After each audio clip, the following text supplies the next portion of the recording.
మరోవైపు ఎంపీ ప్రియాంక గాంధీ భర్త Robert వాద్రాను ED ప్రశ్నించింది. దాదాపు 2 గంటల పాటు రాబర్ట్ వాద్రాను ఈడీ అధికారులు ప్రశ్నించారు.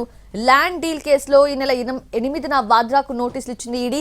ఆయన విచారణకు హాజరు కాకపోవడంతో మరోసారి నోటీసులు ఇచ్చింది ఈడీ. నోటీసులు అందిన అనంతరం వాద్రా తన నివాసం నుండి ఈడీ కార్యాలయానికి నడుచుకుంటూ వెళ్లారు. గురుగ్రామ్ దగ్గర ల్యాండ్ డీల్లో మనీ లాండరింగ్ కి పాల్పడినట్లు రాబర్ట్ వాద్రాపై ఆరోపణలున్నాయి. హర్యానాలోని షికోపూర్ ల్యాండ్ డీల్ విషయంలో అవకతవకలు జరిగినట్లు ఈడీ గుర్తించింది.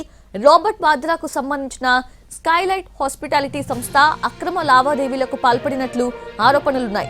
2008 ఫిబ్రవరిలో 3.5 ఎకరాల ప్లాట్ ని 7.5 కోట్లకు వాద్రా కంపెనీ కొనుగోలు చేసింది. అనంతరం ఆ భూమిని డిఎల్ఎఫ్ కు 58 కోట్లకు అమ్మింది.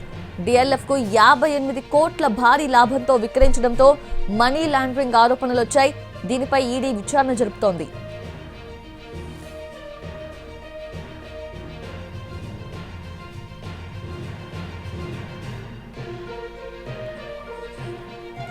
ఇదంతా రాజకీయ కుట్రలో భాగంగానే జరుగుతోందని రాబర్ట్ వాద్రా ఆరోపించారు.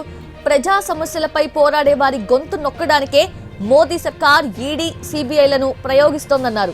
గత 20 ఏళ్లుగా తనకు 15 సమన్లు అందాయన్నారు.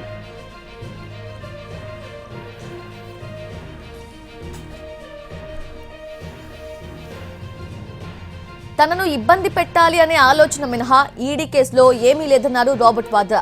గత 20 ఏళ్లలో తనకు 15 సార్లు సమన్లిచ్చి విచారణ జరిపారన్నారు. ప్రతిసారి 10 గంటలకు పైగా ప్రశ్నించారని తెలిపారు. ఇంతవరకు తాను 23,000 పత్రాలను సమర్పించినట్లు వివరించారు. తానెప్పుడూ విచారణకు సిద్ధమే అన్నారు వాద్రా. मैं लोगों के हित में बोलता हूँ, जब भी मैं माइनॉरिटीज के लिए बोलता हूँ, जब भी मैं जो सरकार चल रही है उनकी नाकामियों में बोलूंगा मैं सोच भी रहा हूँ राजनीति में आने के लिए, तो ये लोग दुरुपयोग करेंगे, एजेंसियों का इस्तेमाल करेंगे। केस में कुछ है ही नहीं यार, 20 साल थोड़ी ना लगेंगे कुछ जुड़ने के लिए।